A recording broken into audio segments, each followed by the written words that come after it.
Good morning, good afternoon, good evening, everyone. Happy to be here with you. I am Patricia Cortez. I've been managing the Gender Equality Activity Study, and we are very much looking forward to the discussion today. I am going to be facilitating the transitions, accompanying the event with my colleagues, Victoria and Cian. Victoria, do you want to introduce yourself? Good morning, good afternoon, good evening, everyone. My name is Victoria Diaz-Garcia, and I work together with Sean, Patricia, and Vivek, who should be joining us very soon at the Civil Society Division of Young Women in Headquarters. So it's very nice to be in this call. Excellent. Cian? Hello, everyone. I am a colleague of Patricia and Victoria. Victoria mentioned the Civil Society Division at UN Women. I'm very excited to hear from all the panelists today. Excellent. So Cian will play a key role in our panel today because you are invited to participate via the Q&A or comments and in the chat, and he will read for us the questions and the comments that you will have. So our first speaker today is actually from UN Women, our chief of the research and data section, my favorite boss, I always said, so though he doesn't like me to say that, but I'm very honored to say that. Papa is being the technical lead and the guiding person to make this study happen, and he has been generous enough to give us his time to present the findings of the result. Victoria will facilitate the PowerPoint. So just to say, colleagues, if you please have questions to write it down, and Cian will read them for you. Thank you, Papa. The floor is yours. Thank you very much, Patricia. And let everybody hear you're my favorite person at UN Women too, so they all know it. But really, it is a real pleasure to join you today and to talk about the study. It was a long time in the making, and I think a lot of blood, sweat, and tears went into it, and really, I think you deserve all the credit for it. So I'm just essentially, I think, here the talking head presenting the results, but she's the brains behind it. Just I think again to say greetings to all and welcome, and really stress that these results, Are You Ready for Change? Gender Equality, the Gender Equality Study, is a publication by UN Women and the Stereotype Alliance. And this was made possible thanks to AT&T, Johnson & Johnson, Unilever, Procter & Gamble, and Kantar. And Kantar did the data collection, while together we worked to do the analysis and produce the report and the dashboard. Next slide, please.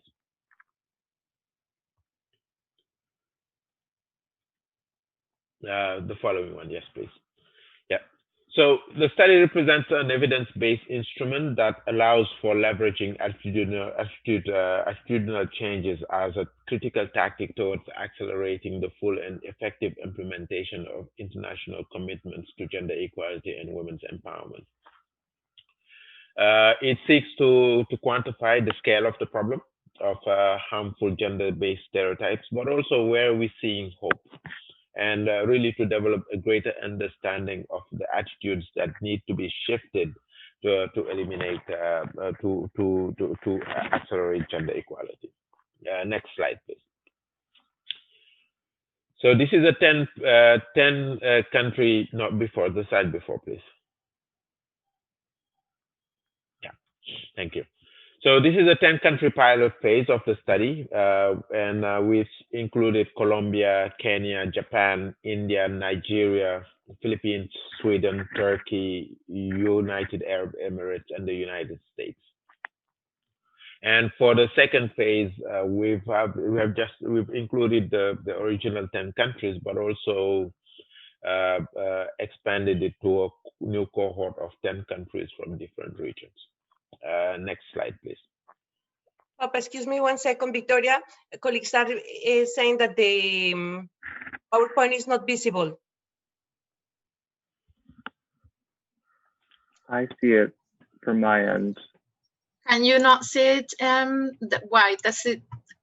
Do they not see it in the? I can see it as well here. Yeah, I think you should probably make it full screen. Yeah, that's what I was doing. I'm using my laptop here, and I have it in full screen actually. Yeah, and colleagues are saying that they are able to see. So please go ahead and okay. Sorry for the disruption. Yeah. Yes, yes, we can see. We can see. Yeah, so the study's thematic focus includes education, work for pay or profit, health and contraception, leadership and participation, marriage and family life, control of one's own life, safety and violence, access and control over physical property, and control over personal finances. It is envisaged that the findings of this study would equip a broad range of stakeholders, including academia, civil society, private and public sectors, with the knowledge that could be applied to forge collective and transformative changes. Our aspirations are that the study will form the basis for a biennial tracking exercise, with the current findings providing a robust baseline to measure progress until 2030. But in each wave, we hope that we would be able to expand the list of countries while keeping a core country selection where basically a trend analysis can be done. Next slide, please. Next slide, please.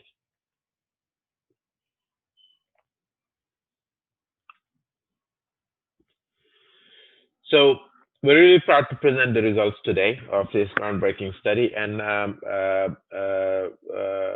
including the new generation of indicators that we were able to produce.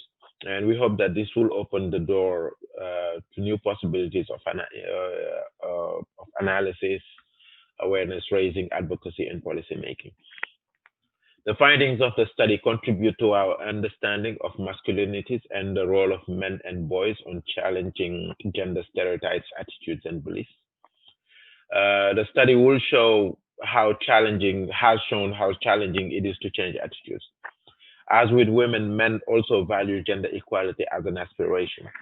However, the study also shows that there is a fundamental disconnect between the ideal gender equality and actual practices.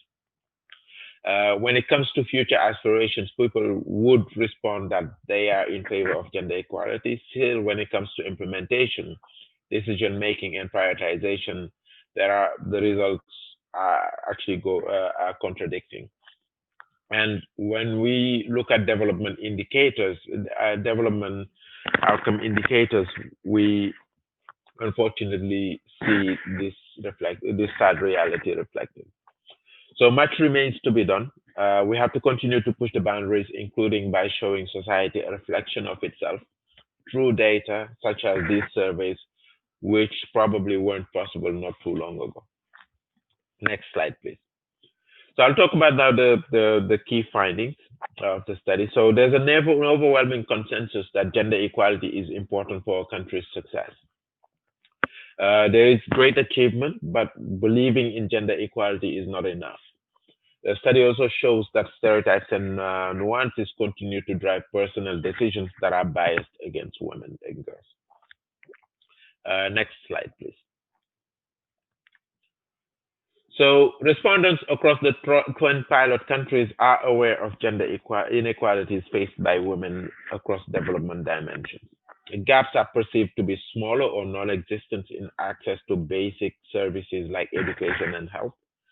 48% think the quality of healthcare is good or excellent for most women, compared to 46% of men. 53% think it is easy for women to get quality education, compared to 56% of men. Higher gaps are perceived in relation to control over one's own lives within the household. For instance, we have 53% of respondents who think that women feel safe, most women feel safe when in their home, and that compares to 66% of men, so a 13 percentage point difference. 13% do not agree that women should do not agree that women should have access to family planning. Should not have access to family planning. I'm sorry. Across the 10 pilot countries, the highest gaps are perceived in relation to access and control over resources and in the political arena. In the economy, 43% think that it is easy for most women to be hired as skilled workers, compared to 55% of men, a 12 percentage point difference. And 50% think that women have easy access to buy property, compared to 68% of men, and that's an 18 percentage point difference.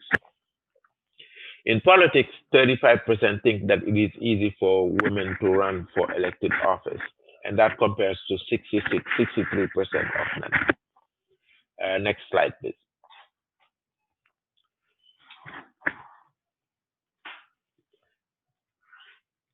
But there are some nuances as well.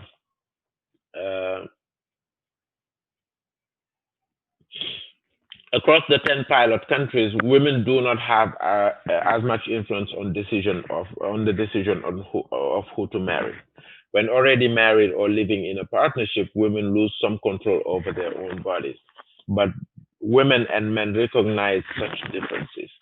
57% think that most women have a lot of influence on the decision of who to marry, compared to 68% for men. At the lower end, in Kenya, with 35%, India with 42%, and Nigeria with 43%.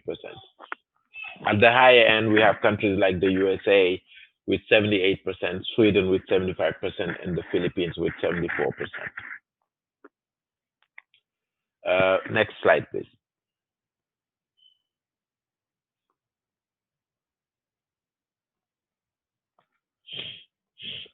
So 22% of respondents think that there are acceptable circumstances for someone to have a spouse or partner. 1 in 4 men believe that there are acceptable circumstances, compared to 1 in 5 women who believe the same. 77% of women believe women should be free to refuse sex with their husband, partner under any circumstances.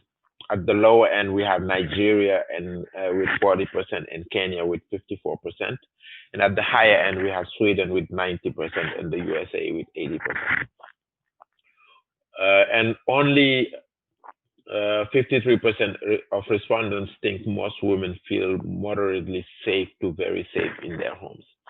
At the lower end, we have Kenya 27%, Colombia 36%, and Nigeria 47%. And obviously, I think what we've seen also with the COVID pandemic is that this situation is worsening, where violence against women, as documented in several places, including by UN Women, is really reaching pandemic level proportions. So really, I think this is also an area where a lot of work needs to be done, and some of the new engagement, for instance, by the UN Secretary General to end violence against women really go in that direction. Next slide, please.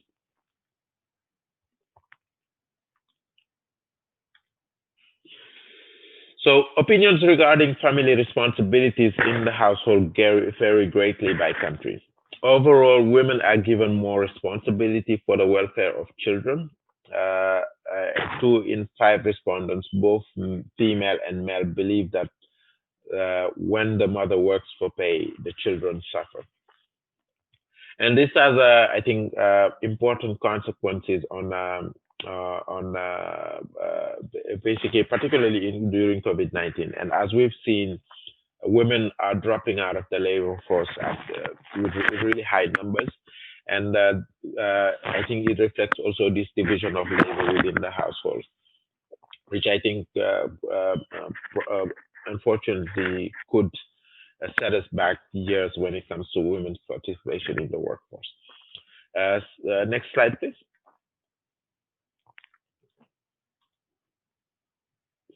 So women have limited opportunities and face serious consequences in the labor market, with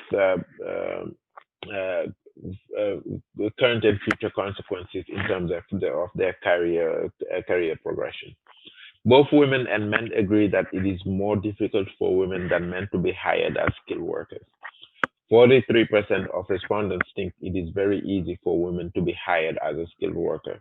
At the lower end, we have Kenya with 25%, Japan with 26%, and Colombia with 27%. At the higher end, we have the UAE with 62%, Philippines with 60%, and Sweden 59%. In the case of men, 55% think the same overall. So that compares to the 43% who think that it's easy to hire women as skilled labor. So really, I think showing also this gap between women and men. But also, I think something that is quite telling is that just over half of people essentially think that it is easy to be hired as a skilled worker. And I think that also reflects a larger problem with labor markets that are really disabling in terms of affording people options to have a decent wages and a decent standard of living. Next slide, please.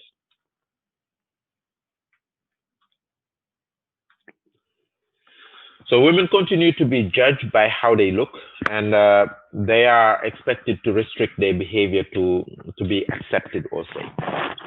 2 in 3 respondents agree or strongly agree that women call attention to themselves based on how they dress. There are variations between countries, but they are small. Also, 1 in 3 men and 1 in 4 women agree or strongly agree that it is appropriate for men to discuss a female colleague's appearance at work. Next slide, please. Cultural attitudes aim to justify the gender pay gap. So surprisingly, the study reveals that 1 in 4 female respondents and 1 in 3 male respondents find it acceptable that men earn more than women, even when they perform the same job that requires similar education or experience levels. Next slide, please. Overall, 1 in 4 respondents agree that a woman should not earn more than her husband. At the higher end, we have India with 39%, Nigeria 38%, and the UAE 31%, compared to the lower end where we have the USA 9% and Colombia 10%. Next slide, please. Social media plays an important role in perpetuating gender stereotypes, and this makes social media a very important tool to transform perceptions as well. Overall, respondents think that media contributes to gender stereotyping. 54% think that media only portrays women in certain roles, and 52% think that the media only portrays men in certain roles. Next slide, please.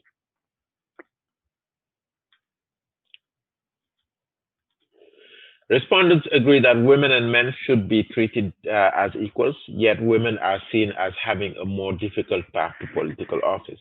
While most agree more opportunities should be afforded to women in both politics and business, a sizable proportion of respondents still believe that men are better suited for political and business leadership roles than women, while far fewer believe the reverse. Next slide, please. So this is my last slide, and really I think the lesson that we are getting from this study, and really I think a conversation that we would like to have with you today is really on the role of men and boys organizations in terms of to challenge gender stereotypes. And the discussions and recommendations will help us to learn from the work that men and boys organization and youth organization are doing to challenge and change structures and systems that continue to perpetuate unequal power relations. Highlight the importance of the study the study and how it can be used as an evidence-based tools and lever for change in the gender equality world. We want to explore ways to culturally break down stereotypes and be able to build back better after COVID-19. And finally, we also want to have this discussion to inform the analysis of the second wave of studies and plans towards expanding the analytical scope on the way forward. I thank you very much for your attention. Thank you, Papa. You have brought us the really the highlights of the study, but I want to remind our audience that the study is published in the in UN Women's website, and I also want to remind everyone or inform everyone that in our global data hub at the UN Women website there is the dashboard. And the dashboard compiles all the information that makes up the study, and you will be able to cross-reference information and to see do any analysis that you want. So please do all the dashboard and use it for the purposes of advocacy, policy making, communications, however you need to. And if you let us know, it will be fantastic. So we have questions, Victoria, Sian, how do we do?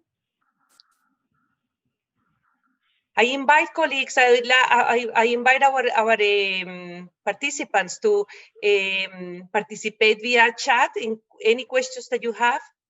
So Sian, do we have any questions? I cannot see the questions, Patricia, because I was showing my screen, but Sean was, I think, monitoring the chat box. So please, Sean, go ahead. Okay, Sean. Yeah, so some of our first questions include, why is it despite all this work that stereotypes continue to be a challenge across various countries and various incomes? What is lacking in the work to challenge these stereotypes? And how can we help the work from this study generate change?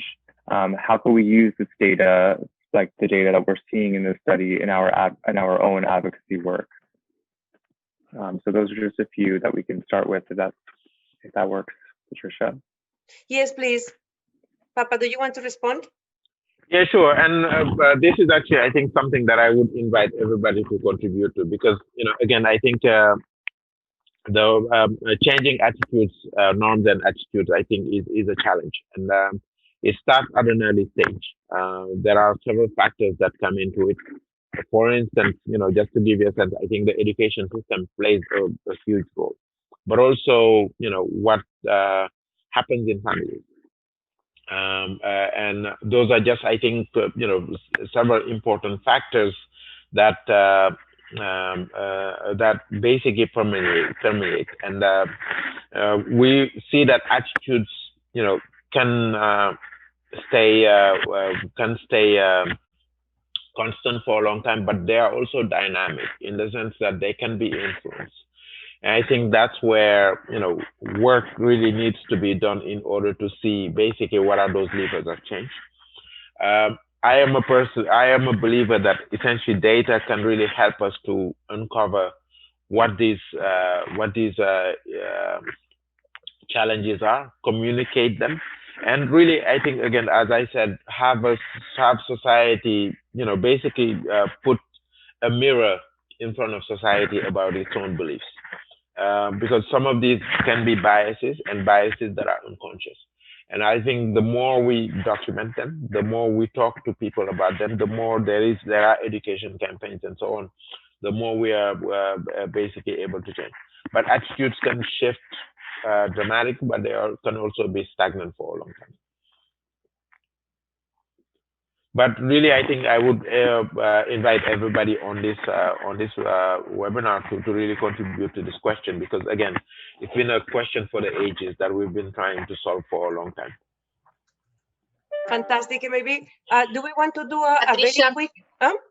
If I can also add, actually, since we've been supporting the MenEngage Symposium, we've had quite a few activities already organized by UN Women, but also we've been following the activities organized by others who are part of the MenEngage Global Alliance. And one of the key themes that keeps coming up is about going beyond individual attitudes, because obviously we need to work on individual attitudes to change stereotypes and address discrimination, but we also need to go beyond and address systems and structures that perpetuate discrimination and inequality. So this is a key reoccurring theme that I keep seeing in these conversations and activities. So I think there is this need to work on both individual and group attitudes and social norms, but also analyzing those structures, systems, institutions that continue to, if you want, to promote inequality or allow discrimination to happen. Excellent. Thank you, Victoria. And I don't want to put, I want, but I apologize to put on the spot. Rosie, you're very familiar with very intimately familiar with the data. Do you want to contribute to the answer?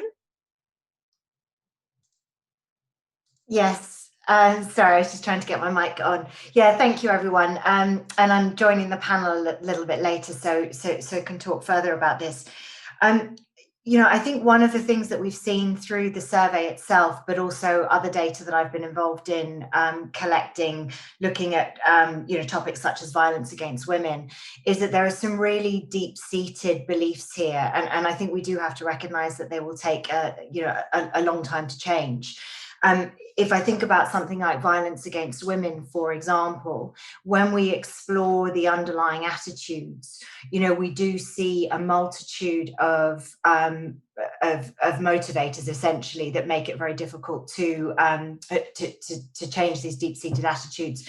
I'm talking about things like, the victim blaming that happens, the fact that, very often misdemeanors are treated as misdemeanors rather than behaviors that need to be corrected and modified, things like sort of rites of passage. So I think to some degree we are dealing with some quite deep-seated attitudes anyway, and then in many instances we're sort of complicit in perpetuating those because it's difficult to face up to the reality.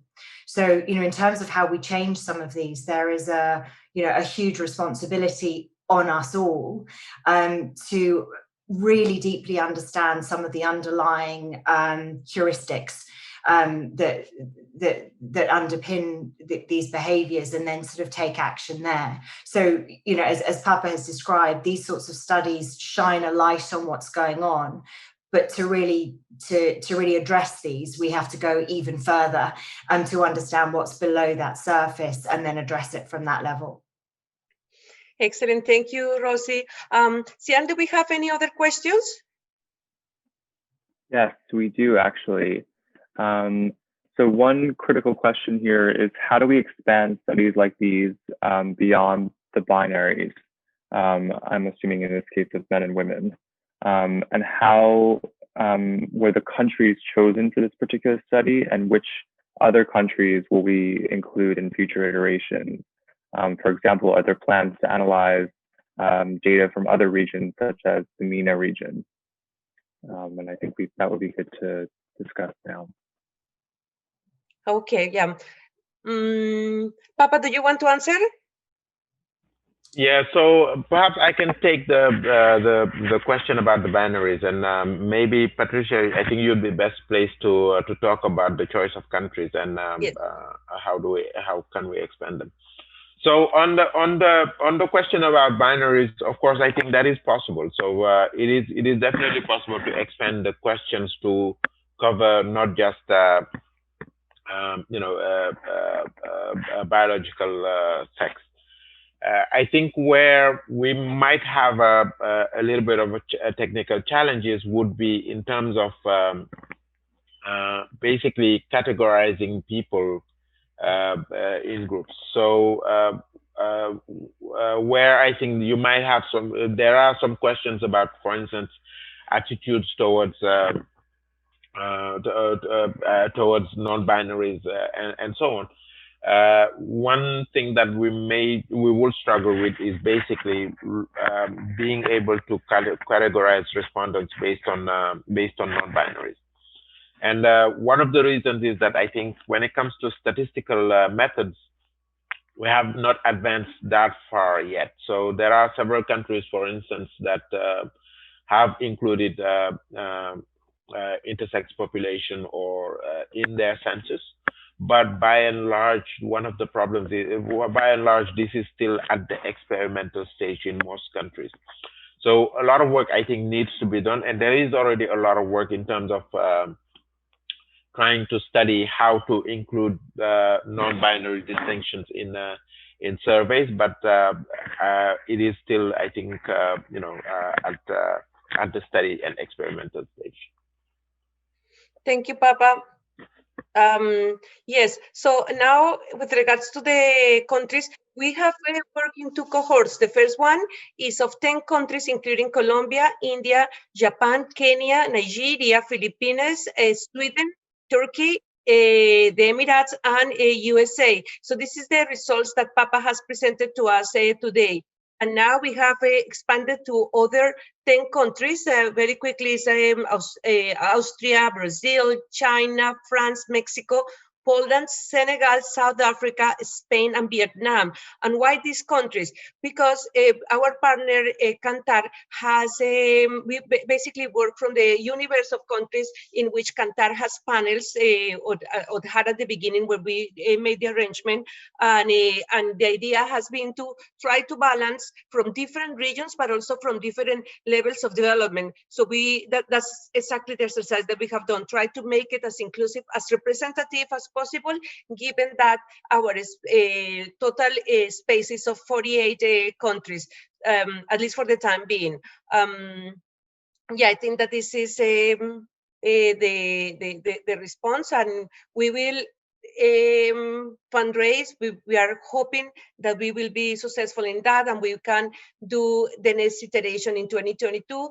And the idea is that we have consolidated the baseline for a tracker exercise, and we are aiming to do this measurement every 2 years, and to 2030. So to see in these years where the world is focusing on gender equality, on the SDGs, that we have a real opportunity to change mindsets, and the study is giving us insights on how to do so, that we are actually be able to accompany the evolution, measure change, and hopefully by 2030 have a good impact to speak about. So with this, I think that we had an excellent entrance to this conversation. And then I think that I want to thank you, Papa, Rosie, that you also contributed, Victoria, and I think that we can now go ahead for our next segment. Sydney, you have something for us, right? Yes, 1 second. Hold on while I share my screen. Thank you, Papa. Thank you, Patricia. Thank you all. Hi, I'm Masha Bratskaya, the founder and director of Global Creative Initiative, a performing arts nonprofit organization that supports those who are in need with live music and education, and advocates for peace and equality. Fire and Fire is the song that I composed in support of Generation Equality campaign at UN Women. Please enjoy.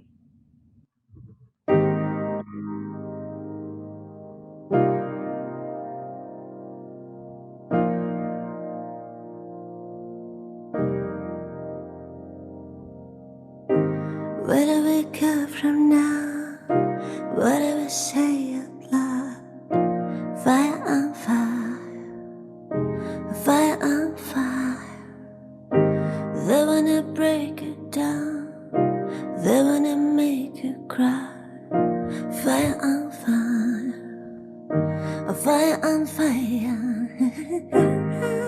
You don't even know me, but I can be your enemy, just because they say, hold on, you put your hatred down. The one who us divided, but I don't wanna fight. All we want is love. All we want is love. All I want is love. All I want is love. When do we see with our eyes? When do we say the truth? A fire on fire. A fire on fire. When do we stand with tall? When do we say it all? We are the one, we are the all. We are the one, we are the all. I don't even know you, but I am here to hold you. I can feel your pain. Put your fears away. I am here to stay. We're the one, we're the one. We're the one, we're the one. All we want is love. All we want is love. All we want is love. All we want is love. Enough is enough. Enough is enough. All we want is love. All we want is love. All we want is love. All we want is love. All we want is love. All we want is love. Enough is enough. Enough is enough. All we want is love. All we want is love.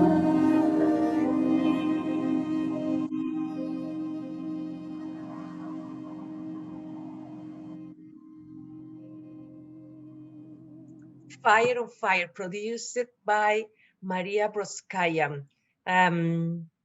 This is a soul-touching song. I'm very pleased that we could play it here.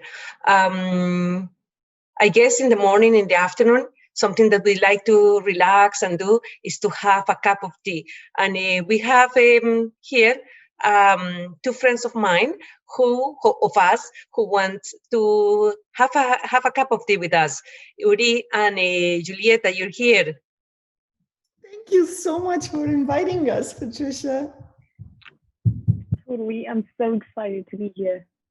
Hey, Julieta. Well, hi, Houry. I'm here with my cup of tea.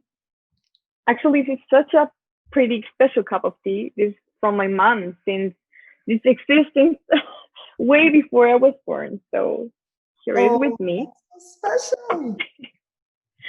So first of all, thank you so much for the invitation. Thank you so much to everyone who is listening to us.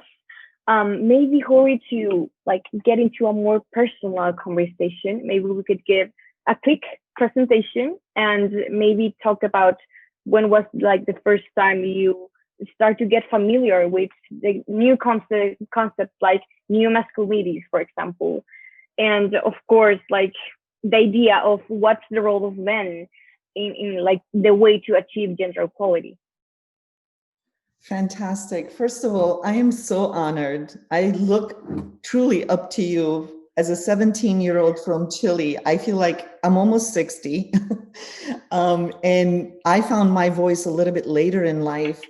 And it's one of the reasons why I so enjoy having these conversations with today's youth. So I'm just so grateful. Thank you, Patricia. Thank you, MenEngage and UN Women for organizing this event. I've already learned so much in the first presentation, and I can't wait for the discussion later. So yeah, as I said, Julieta, I think you represent hope for all of us because, I mean, I'm Armenian, born in Beirut, Lebanon, and actually, when I was a child, I was really honored to be in a family that was pretty advanced. My father really gave me so much confidence and told me I was beautiful, I was smart, and I was going to be conquering the world. And then somehow at around 14 years old, the world changed, and this was a very advanced society. In my opinion, Lebanon was the Paris of Middle East, and my community, Armenians, were mostly, yes, they were a patriarchal, masculine society, but women had a really good space there. But for some reason, I got married really young, and my life switched. It became more important to create a family, and my voice was diminished. And this is one of the reasons why I really think it's so important to pay attention to how are we diminishing women's and girls' voices? How are we taking opportunities away from them with education and all of that? I think we sometimes think, we aim for an idealized society, but it is really important to look at the individual cases as well that creates the collective as well. So, I mean, I know about you that, your mom, for example, one generation before you perhaps didn't have similar opportunities as you did. And the fact that not only you're provided the opportunity, but look what you're doing with it. I mean, you're an activist, you fight for causes beyond your own rights as well. How did that emerge for you? Because for me, it took me a while. Like I said, I got distracted at an early age and created a wonderful family. But I am proud to say that I have 3 boys who are feminists now, and my oldest son who has twin boys. And I mean, can you imagine me with all these boys in my family? But I'm so proud of them because they're all feminist boys, and they are teaching me and guiding me to be more brave to speak up for gender equality. So how did you get evolved into this? That's amazing. And just to start, I want to say thank you for your kind words. Actually, I'm pretty nervous. This is like my second panel where I just talk in English. So I was like, oh my God, what if I get something wrong? So it's going to be a challenge, but I'm going to do my best. Well, we're across the ocean. Feel my hugs, okay? Thank you so much. Well, it has been a really long path. We met a couple of days ago when I told you something like kind of like this part of my story, right? Like when I was in kindergarten, I started feeling kind of different from the rest of the girls and boys of my class. I remember that this classic ideas of my kindergarten was like making events like with like themes, like princesses and knights, for example, or heroes. And I never wanted to be a princess. I wanted to be something else. I wanted to be, actually, you know what I did? I make a costume. My mom made a costume for me of a zebra. I was the princess of the zebras, and I was really happy for that. But it was the first time I noticed like people started to like look at me weird just because I did try something else. I remember like yesterday I watched Emma Watson make like a speech in UN Women, like in a really big event. And I remember that she was telling like at the age of 10 this happens to me, at the age of 12. And yesterday, like really late at night, I make the same like word, right? I remember like I tell 10 years old, 11, 12, I telling you this, Houry, because I know you have kids, little kids. And as a 17-year-old girl, I have experienced really interesting things. I know right now I feel like telling to everyone, like I'm a climate activist, I'm a gender equality activist, and I have to voice to say it out loud. But I know, for example, the reality here in Chile, it's super different. There's a lot of girls. Chile is a really long way, and I'm leaving the capital. And everything that happens in the capital stays in the capital. So I often think about that girls that live, for example, in rural areas where the girls and the boys that they are not getting any information of what we're attacking right now. And that really frustrated me, like kind of like wants me to move on, right? No, not move on, like move and make a change. Mm-hmm. So telling you that, I wanted to ask you, for example, when I was like 10, 11 years old, the boys in my class, I remember a group of kids like talking about different kind of stuff, right? And they were checking like, what's the definition of a manly man? I remember because I was sitting on front and they were like in the back of my seat. oh, a manly man, it's like getting into sports, for example. A manly man, it's like to start getting girls. And something happened that day in my school, and in Spanish it's called encerrón. That it's like you are in the class where there's like there was like the front door and the back door, and if a girl get out of the class, the classroom at the back door, there was like this group of kids, like boys in the class, like make them like take it to the corner of the like the classroom and start touching her. I remember super clearly that moment where I get up off my seat and start where I'm not proud of this, but I punched the kid. Like, good for you. What's wrong with you? Like, what the hell is wrong with you? Why are you doing that? And I remember that the things I understood that was not the first time. There was other kids in the class that were doing the same thing. So how do you do it? Like, how do you spread, like, give this message to your kids of what is gender equality, why it's so important, and why it's important to talk about new masculinity? I think it's so important to do that. And, you know, it really is on the individual to really spread this kind of inspiration and then have the domino effect. I think it's quite interesting that you had inspirations from Emma Watson, and one of my first inspiration was Michelle Bachelet when she gave the speech at the launch of UN Women. And I've always looked to Chile as a country of an example, but it's important to see the differences, right? How we see it as an image from the outside and what happens in rural areas. I feel like I can go on to talk to you for hours. Patricia, I think you should have scheduled more time for us. But I am so grateful for this opportunity. And all I can say is that let's create more spaces like this where different voices can come together. And I just want to close by saying, I know because the clock is ticking and there's another panel coming up. I think it's really important that we do spread this kind of messaging and bring boys and men to the table, because in my experience, it's always been fear. You know, the way they suppress women and girls is because they see strong voices like yours and mine at an early age, and they feel like, whoa, that's scary. And I feel like that's the kind of experience we've had in the last 4 years in the United States, and hopefully we will shift that around, because it's not just men and boys, it's women and girls also who need to take responsibility and say, my voice matters. Even though it's scaring you, I'm going to keep speaking up. Patricia, do we have another minute, or should we just? Yeah, actually, I was going to ask you, Houry, chair of NGO CSW, Julieta Martínez from Chile. She's the founder of the Tremendas.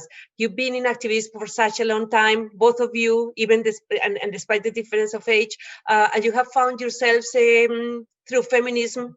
What is your invitation? What do you want to tell the audience that is listening to us? What do you want them to remember when they think of you? Julieta, you have the floor. Thank you. Maybe I'm thinking about like what is right now to having like 17 years old. For me, as a 17-year-old girl, I can't vote. I can't get into conversations sometimes that they say there are adult conversations, and this happens a lot, like all the time. So I would just like to taking the advantage, like this is an intergenerational space, thinking about the new generations, the future generations. I feel like someday I'm going to be the responsible, like the adult, right? And I would really like maybe my kids or maybe the kids in the future to like really feel free to ask, really feel free to talk, really feel free to do whatever they want. I feel like even if we as women, we're the 50% of the population, but where's the other half? I'm thinking not just about women and men. I'm thinking about all genders. I think it's really the best opportunity, thinking about this terrible year that happens, that of course, everything that we have been through, right? This is the best opportunity to rethink what are we doing, how are we doing it, and who are the leaders we want to follow. Well, I mean, how can I follow that? I have hope and inspiration for the future with youth like yours. And I can say I really want to address this as chair of NGO CSW, because I'm so grateful for being able to be in this position and to keep giving voices, not only for women across the globe, but for the next generation. And, you know, it's one of the things that keeps me getting up every morning and doing what I do as a volunteer at NGO CSW, because, and I want to mention my vice chair, Ivy Cook, for 10 years, we've been together in different roles. And this has been our mission, is to make sure that we don't leave voices behind. And it, like I said, I mean, I already mentioned how I was inspired 10 years ago with Michelle Bachelet, but I think I look for people like Vivek and Sian and the men in our circles who really stand up for us and who really give us the power to keep going every day. So I'm grateful for that, and we're not going to stop. I mean, again, I just want to mention quickly too about the fear that pushes back. I mean, the fact that so many women vote for the suppressor, even in the United States, concerns me, right? Where is that coming from? But I can't get stuck there. We have to keep working on educating, bringing people to the table and giving them voices. And I'm grateful that as chair of NGO CSW, it gives me an opportunity to do that. I mean, we are across the globe, 25,000 people who are interested in having their voices be heard at the Commission on the Status of Women. And we're going to keep doing it. Yeah, that's fantastic. What we need. Beautiful last tip of tea. Thank you so much, Houry and Julieta. This has been a very inspirational conversation. Wonderful to have you here. And now I am very pleased to introduce the moderator of the next section, Vivek Rai. He's the Deputy Director of the Civil Society Division at UN Women, and he's going to accompany us through the next segment. Just to remind you, please, colleagues, as you hear the conversation, please join through the chat with your questions, and Sian will facilitate. So, Vivek, kisses, hugs to my friends, enjoy your tea, and Vivek, you have the floor. Thank you so much, Patricia. Thank you for inviting me to be part of this discussion. Thank you to all our partners who have helped make this happen as well. And thank you especially to you, Houry and Julieta, for such an amazing conversation. And like you said, you know, I wish you could go on and on and on. It was so sort of heartwarming to listen to what you were saying in terms of the work that lies ahead of us, but the work that you've also already done. So now we have with us a set of other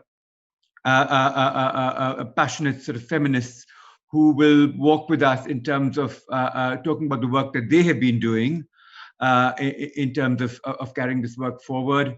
And I'd like to invite onto this virtual panel Rosie Hawkins, who you already heard from a little bit a few minutes ago, who is the Chief Officer and the Head of Innovation and Insights at Kantar, and who helped lead the work on this report that we've just talked about.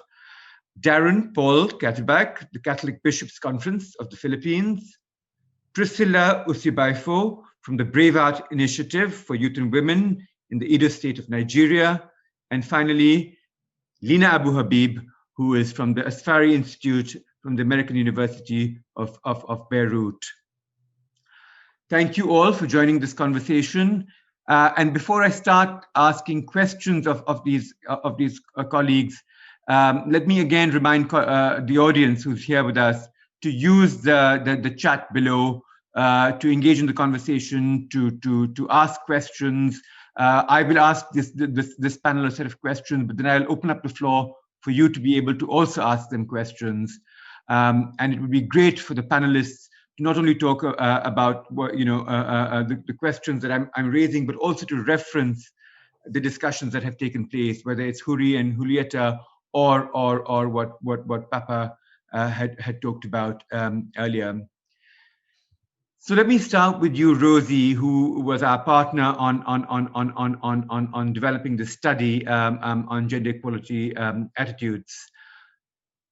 From your experience, from your broad experience in the marketing industry, and given the fact that we've talked about individual decisions versus also systemic changes that we need to make, can you give us a snapshot, building on what you've already mentioned, about how we can leverage attitudinal change as a critical tactic towards advancing gender equality?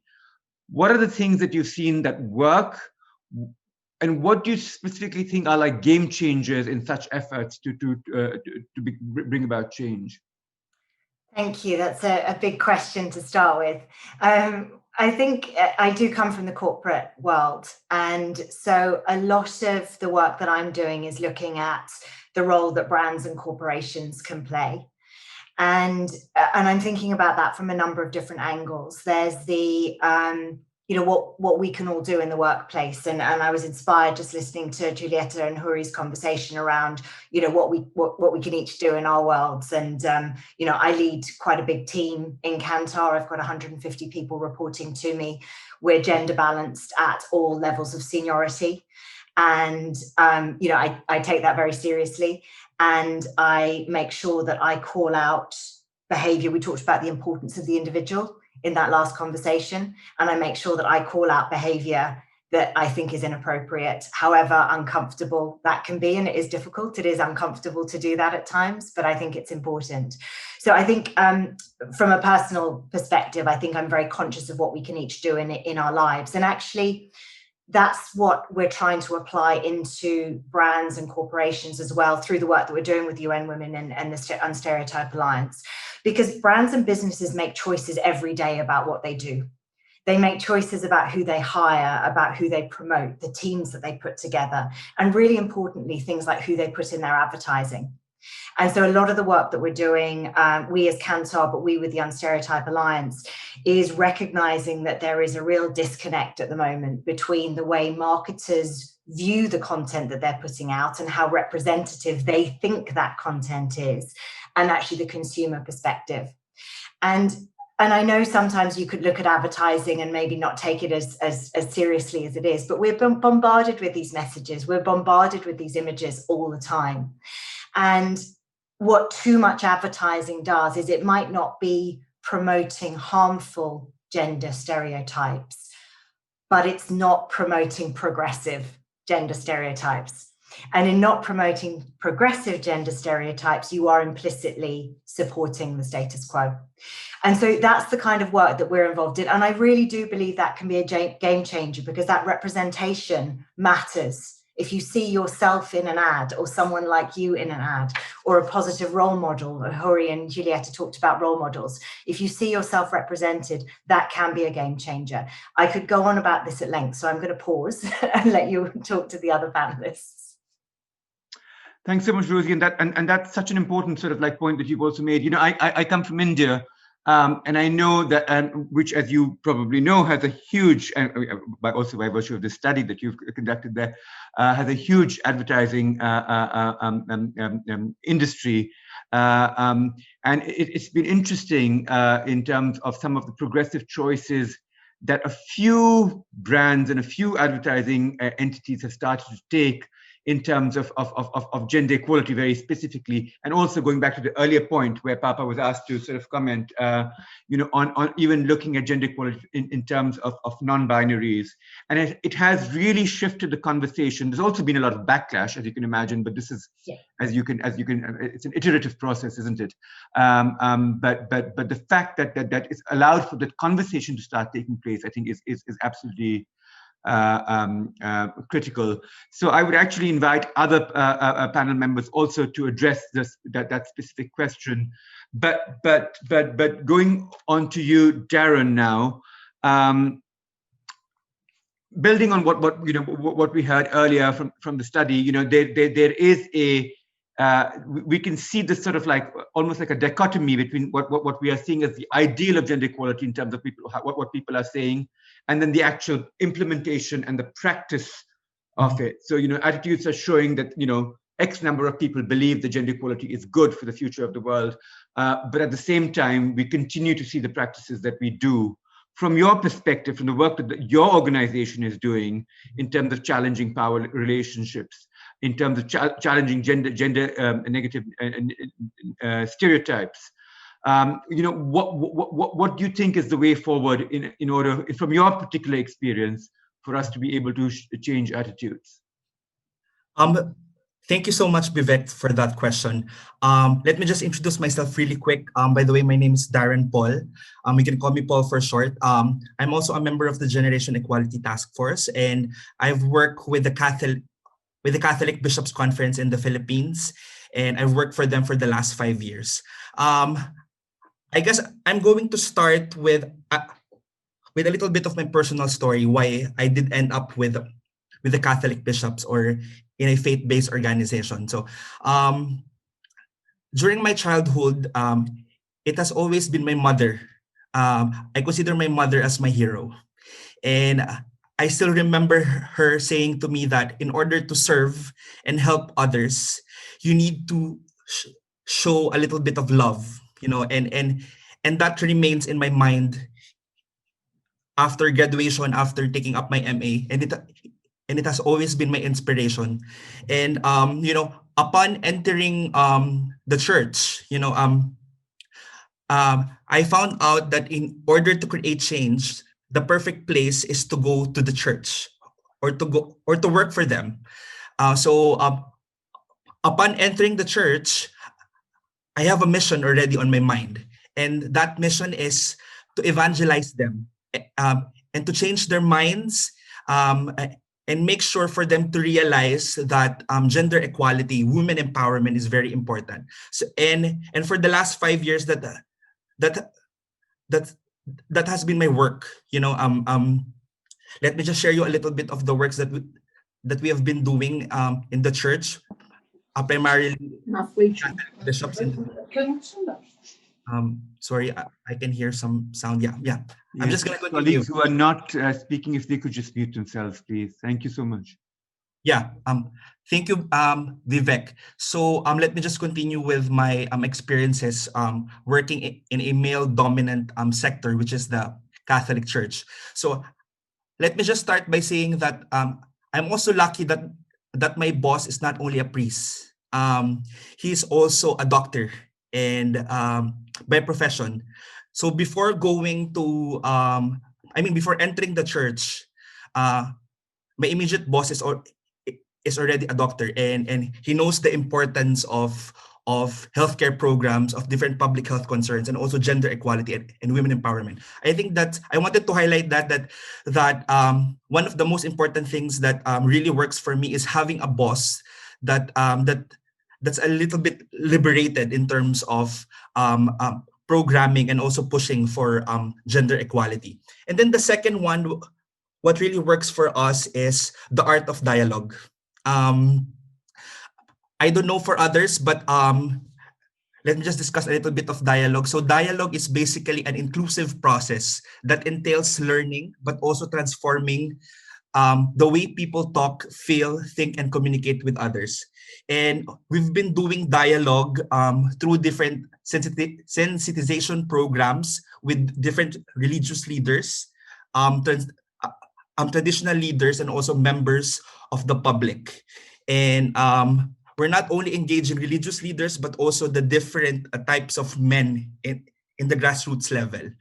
And it has been working for us, but it has to come with patience. So that's the number 3 point. So having a boss that actually supports you, dialogue, and then the third one is patience. So I can go further, but those are the 3 main ingredients that really works for me, as a youth male advocate working in a male-dominant organization. So thank you, Vivek.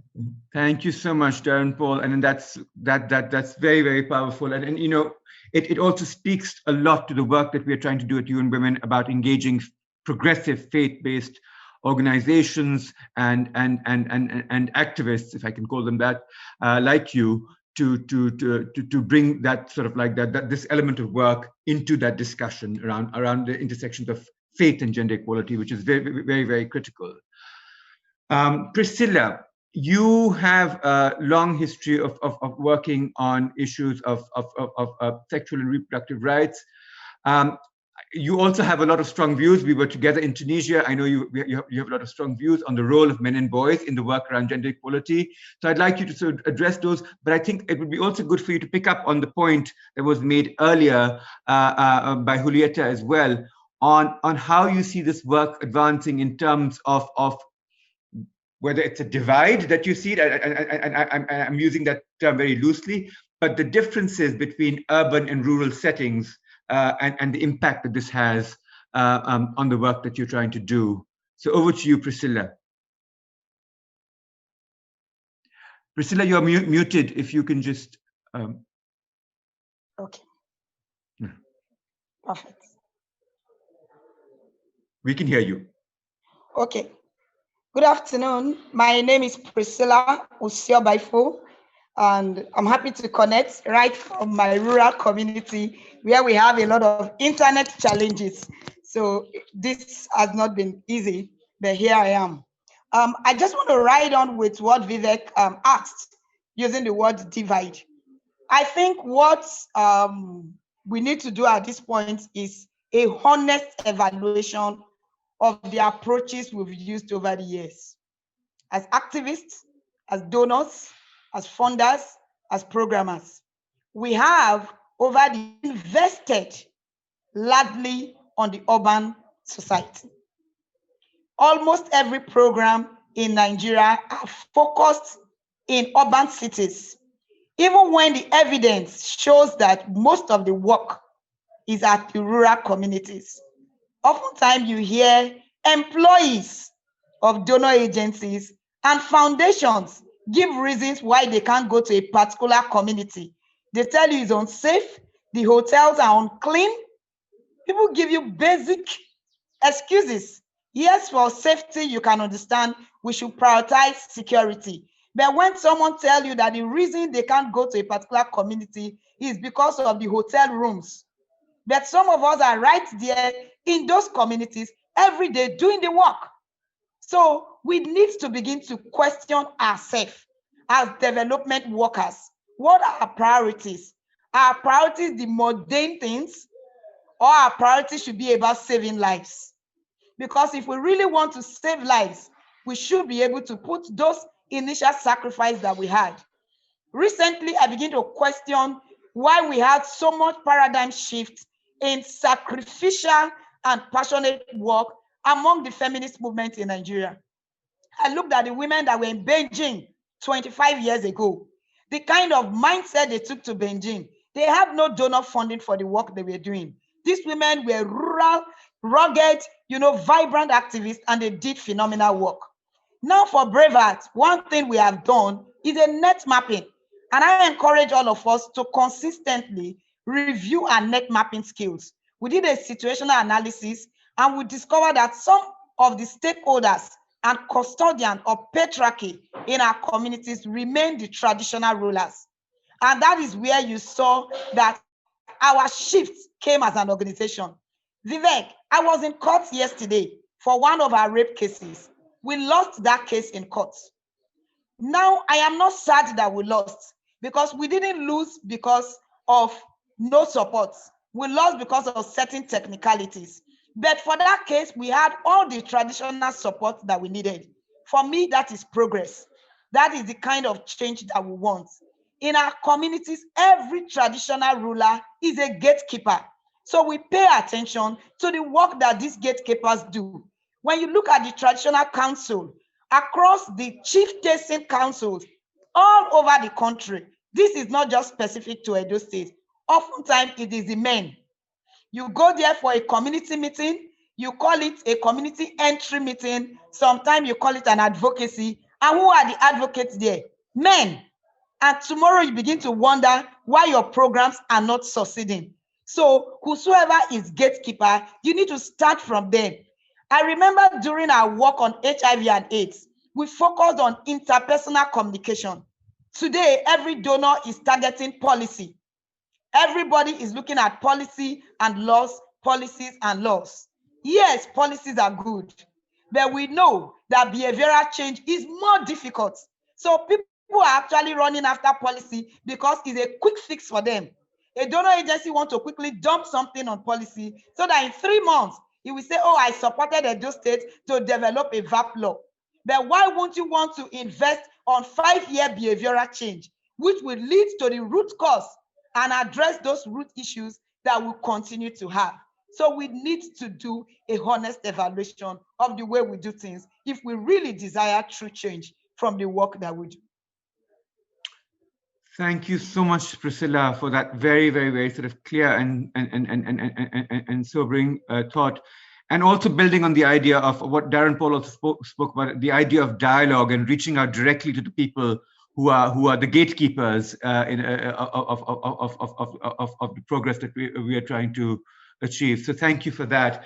I am going to move to Lina next, but I would invite, I know we are going to have questions from the floor, the virtual floor, so to speak, but I think it would also be good before we go to those, if it's all right with Patricia and Sean, that we also allow other panelists to come back and actually sort of reflect on what each of us have said. So just to give you a heads up on that, Rosie and Darren Paul as well.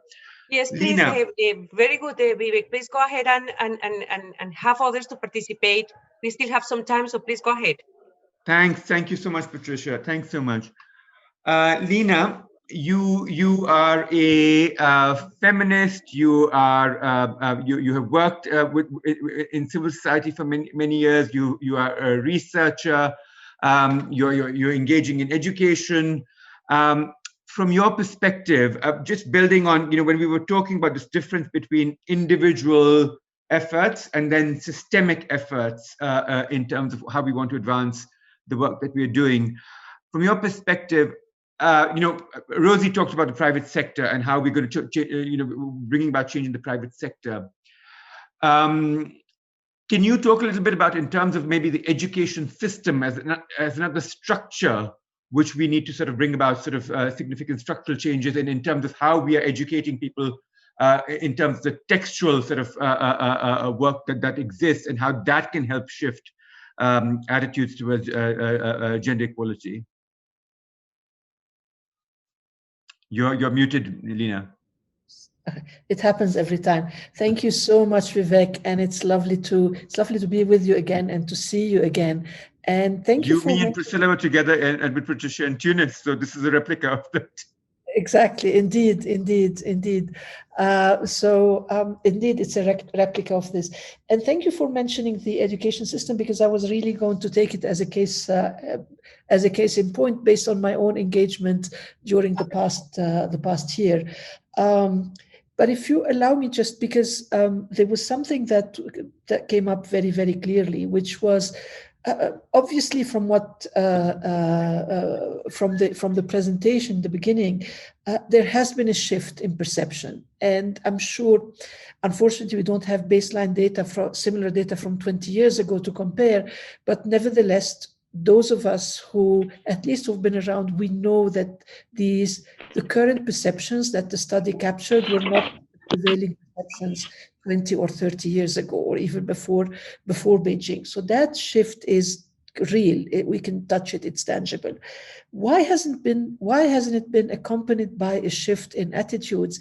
And also, and I might say this is where I might depart a little bit from Priscilla's view. Why hasn't it been accompanied by serious shifts, the shifts that we have been really fighting for, at least at the level of the MENA region, in terms of the letters of the law and in terms of policies? Because at the end of the day, and I'm going to refer to something that Priscilla has said, the custodians of patriarchy are actually the decision makers. They are the ruling elite. They are the corrupt ruling elites. At least, again, I use the MENA region as an example.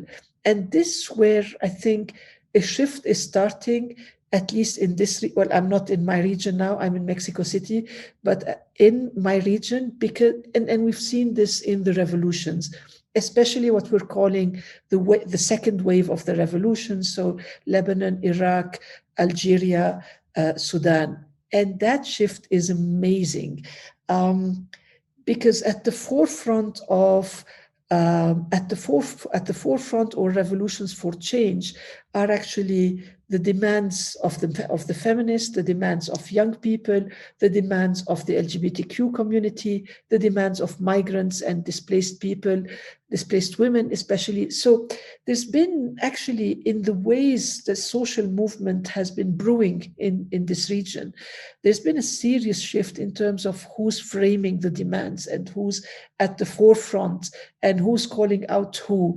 And it was actually all the voices that we were not used to hearing, and that's amazing. And again, I give you an example, a very recent examples. You know, we're moving very I would say quickly in making sure that gender studies are part of our systems. They are actually mainstreamed in, at least in higher education. And this has had an amazing impact on, in a rather relatively, I would say, short period of time, on students. Of course, you cannot disconnect that kind of change from the whole context of social movements, revolutions. You know, it's these things that are happening at the same time, plus violence from the regime, plus, you know, almost a destroyed economy in this region, etc. So we can't isolate this factor.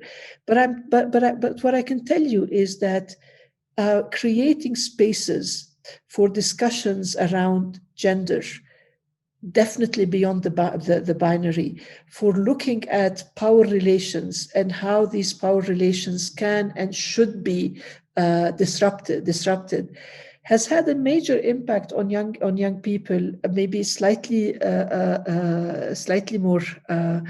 older than Julieta, in terms of actually questioning the status quo, not just questioning actually, but also rejecting the status quo, and also, you know, rejecting also the easy fix, the historical easy fix, which is this context, this society is not working for me, therefore I'm leaving. There has been a shift in, at least what we're seeing, although we're failing to document it properly, but there has been a shift in this narrative, which is becoming more and more amongst young people across the gender spectrum, of saying, this is not working for me and I want to make it work. You're not going to get rid of me. This is my place, my rights. I'm going to make it work. And, you know, for us feminist activists in my generation, the Beijing 1995 generation, this is amazing. You know, it wasn't the case. And mind you, this is happening during times where there's way more oppression than before, where, you know, there has been a considerable erosion in whatever human rights gains that have been made during the past 20 years. And within very difficult and very, if may I say, hopeless economic conditions. So, you know, so amongst young people who will have a very hard time finding work, a very hard time actually securing their livelihoods. And yet, what we've been seeing during the past 2 years, and the connections between young people involved in the revolutions in different countries, has been amazing. Let's remind ourselves, for instance, that young women in Iraq have been specifically targeted as young women and killed because of the roles they have been playing simply in demanding change and in saying, this is not working for me, I'm staying, I want to change it. So it's to this level, So how did we get here in a situation that is at the same time incredibly complex, complicated and difficult, but also a resolve, I might say, amongst young people not to accept the status quo, to actually not to accept oppression, and not to accept, especially to call out on patriarchy in all its form. I think this is magnificent, and it is. I mean, forgive me for being more hopeful than usual, but if you look back, and you know, at our age, Houry and I, we have the privilege of being able to look back before Beijing until now. What we're seeing in terms of the emerging generation, and the fact that it ain't taking it anymore, I think is amazing. So that's why I'm saying, yes, I think this go back to what Pippa was saying.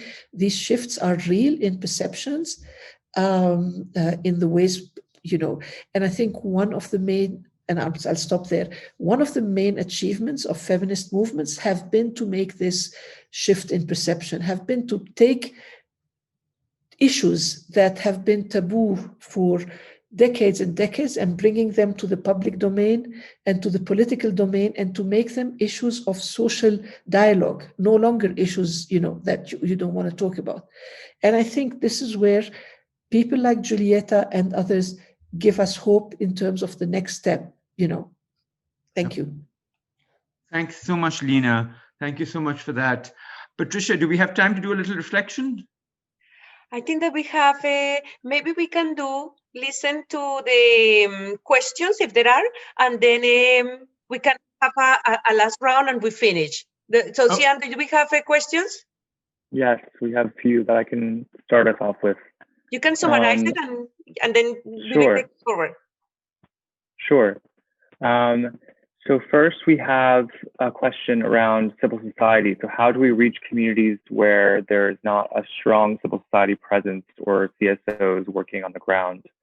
How do we counter conservative forces operating at the grassroots level that are perpetuating perhaps non-progressive values? And lastly, what actionable initiatives can be implemented within religious institutions to bring a more equitable discussion within the pews and the sermons instead of just in the offices of leadership? Thanks so much, Sean. And I think in a manner of speaking, the middle question also speaks very much to what Priscilla was saying in terms of countering forces and how we need to reach out to the gatekeepers. But we'll give her the opportunity to also respond to that. But in responding to those three questions, Rosie, Lina, Priscilla, and Darren Paul, it would also be good as you respond to those specific questions to also reflect on what other colleagues have on the panel have also talked about, including around the idea of this urban-rural divide. And of course, exactly to the point that was made on the faith-based things. One thing is to address the leadership of the faith communities, but how do you actually get it to the pews, to use the language that Joshua Brown has used? So let me start with you, Rosie, and then go down the list. I think the other speakers are probably best placed to answer the questions, actually, Vivek. So do you want to go to them, and then if there's time, we can do the reflections a bit later? Sure, absolutely. Darren Paul, why don't I go to you then? Sure. Actually, the third question is actually for me. So let me just share one of the initiatives that we're currently doing with the Catholic bishops. We're actually really going to the ground. So we are mainstreaming gender equality and women empowerment and training those priests that are based in those dioceses and parishes. So let me just emphasize that the church, well, maybe not only in the Philippines, but also in the world, we are really going to the ground and really, advocating for the welfare of women and girls, and also advocating for women empowerment. I just have two main points, Vivek. The first one is, I particularly like what Lina discussed about creating safe spaces. And I think this is really important. I still consider myself as a young person, just like Julieta. Although by next year I'm not already, because I'm already turning 31. But I think this is really important, creating a safe space wherein young people can actually talk about their issues, about their concerns. And then the second point is we need to have a youth leadership, but we need a leadership that comes with the heart. Not only with our mind, but with compassion and with heart. So that's on my side, Vivek. Thank you. Thanks, Darren Paul. Priscilla? I'm not sure if Priscilla is still, I can see her online, but I'm not sure. Yeah, Priscilla, you're unmuted now. Okay, so I will still insist on investing in community system. When we have systems within the community that are strengthened, I'm using the word system and structures because I don't want a singular approach. So when we pick these issues holistically, then we'll be able to deal with them. For example, when we say we want to create safe spaces, if the community systems are not strengthened to sustain those safe spaces, you end up having safe spaces created in 2018. By 2020, the safe spaces become a space for abuse. So evaluation of our safe spaces is also key. I started asking people recently that how safe is our safe spaces? And for me, that is very key. And safe spaces do not necessarily have to just be the structures. It needs to be looked entirely, all the approaches in ensuring that those spaces are safe from our household. I saw a question in the chat box.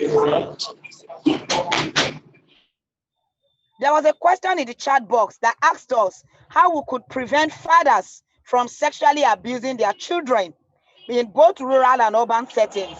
And that still takes us back to communal structures that work, whereby in as much as we believe on prosecution, legal processes for addressing those issues, but we want to see traditional communal structures that would have taken their own measures even before Beirut or any other state structures intervene in such cases. So this really have to be thought through in whatever approaches that we are using. And we cannot run away from youth leadership. I'm 36 years old.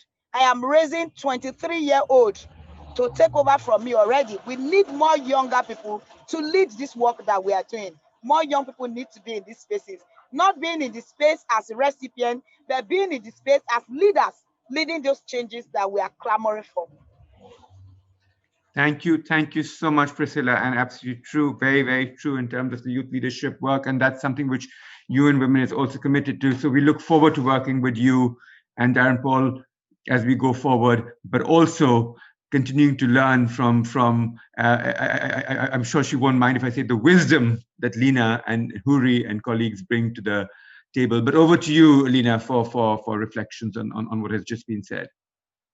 Yeah, there was a question which that Sean mentioned, but I can't find it anymore on the chat. But anyway, which was about what about the context where there is no active civil society, etc. And I think we need to revisit that. We thought we were even 100% convinced that there is no civil society in Syria, that there is no civil society in Iraq, etc. And then actually people were on the streets and there were emerging groups and I think this is this should push us to rethink what do we mean by civil society beyond the definitions. Thinking really, I mean, maybe these definitions were all right some time ago. Maybe the context now is actually showing us that there are different manifestations of civil action, of civil society, different social movements. And again, I want to come back because this is exactly what is happening now. The young groups that are emerging, with the unusual suspects, with voices that have been systematically silenced before. I'm just giving you an example. In the October 17th revolution in Lebanon, with Lebanon's history of oppression vis-a-vis refugees and migrant women, they were at the forefront, and these are voices who have been systematically repressed, oppressed, abused by the state. And they were there and they were organized and they did magnificent work. Human Rights Watch did an amazing short documentary, Human Rights Watch Lebanon, a short documentary on the ways in which the queer community actually owned the revolution and it became their voice. And we had a young person, a young trans woman, I think, who was saying, that she was told first, this is not the time for you to speak out. And she said, actually, no, we are the revolution. This revolution is about us, So I think we need to rethink the definitions which made sense before, especially definitions of civil society and NGOs and whatever, and think more in terms of what is in which way is the context, despite the difficulties, is being conducive in creating new forms of organizing for young people, which again, I want to conclude, which again is completely different than what it was before, even in 2011 with the first wave of the revolution, different from 5 years ago. And this is what we're looking at now in terms of shifting perceptions. And I'm very excited to see how this will further develop. Thanks so much, Lina, and that's such a critical point. And in fact, that's something you and Priscilla were with Patricia and me in Tunis, and you heard this very loudly. And this is something which UN Women is very specifically also looking at. This definition of civil society and that emphasis on organized structures of NGOs that we have consistently sort of engaged with, and which we will always continue to engage with. But among the new generation of activists, the fact of the matter is that most people are not part of organized structures, and these are largely movements that we are talking about.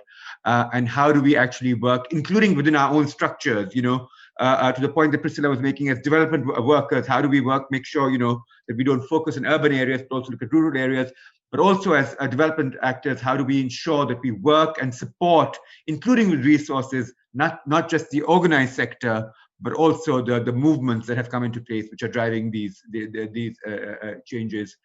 I can see there are a few other questions coming up, but I don't think, looking at Patricia's face, we have the time for them. But I do, to the point that Parag is also making here around women with disabilities. I know there's this whole sort of the fact that we need to look at this work both intergenerationally and intersectionally.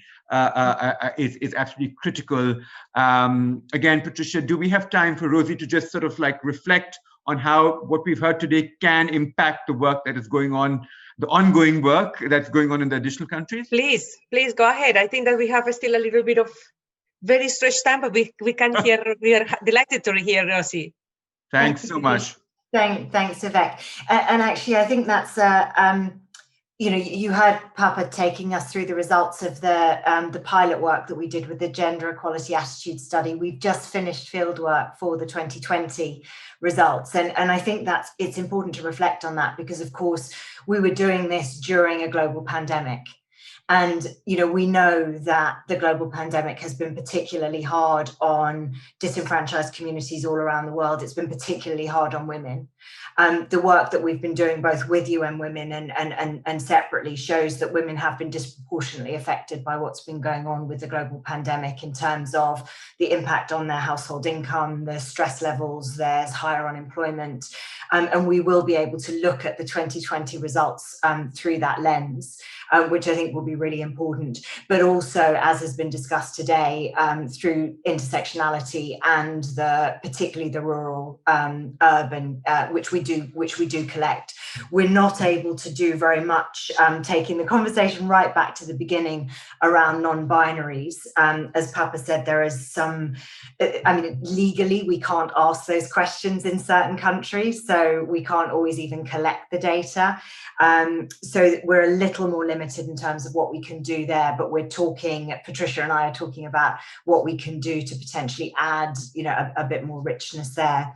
But in summary, I do think that the 2020 work that we're going to do through the lens of COVID and then adding some of that depth around intersectionality will be, particularly important.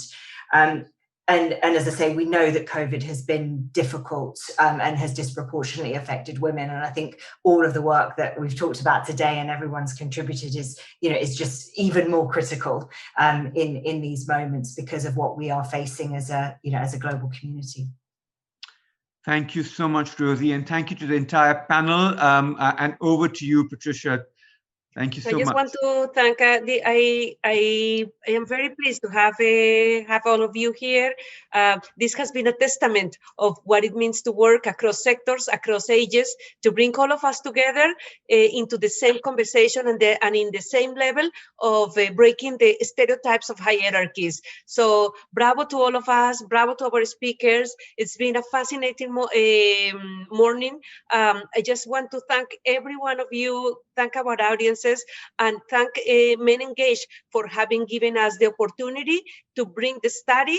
I want to invite you to go to our UN Women website, and remember that we have two assets. One is the study itself, and the other one is the dashboard. And I am particularly proud of announce the dashboard only because that's like a tool, like something that will really help you to do your advocacy much more informed. And I am totally convinced, Priscilla, that the way out is through advocacy. So and that's exactly why I bring this to this dashboard, because it will help us to do better advocacy, better cases for the change that we want to see. So thank you, everyone, in behalf of UN Women.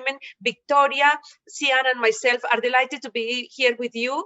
And thank you to Vivek also that has managed this last segment. So over to you, Sydney. Thank you so much, Patricia, and thank you to everyone in UN Women and all the speakers today for such a great session. Today's session was the last of our live sessions of this year for the Ubuntu Symposium, but we will be back in January, on the 12th of January, with more sessions, which will be going all the way through to June. So please, if you haven't done so, register for the Ubuntu Symposium and you'll get access to all the sessions, and follow us on social media to keep an eye on what's coming up. Thanks again, and hope to see you all next year. Thank you. Thank you.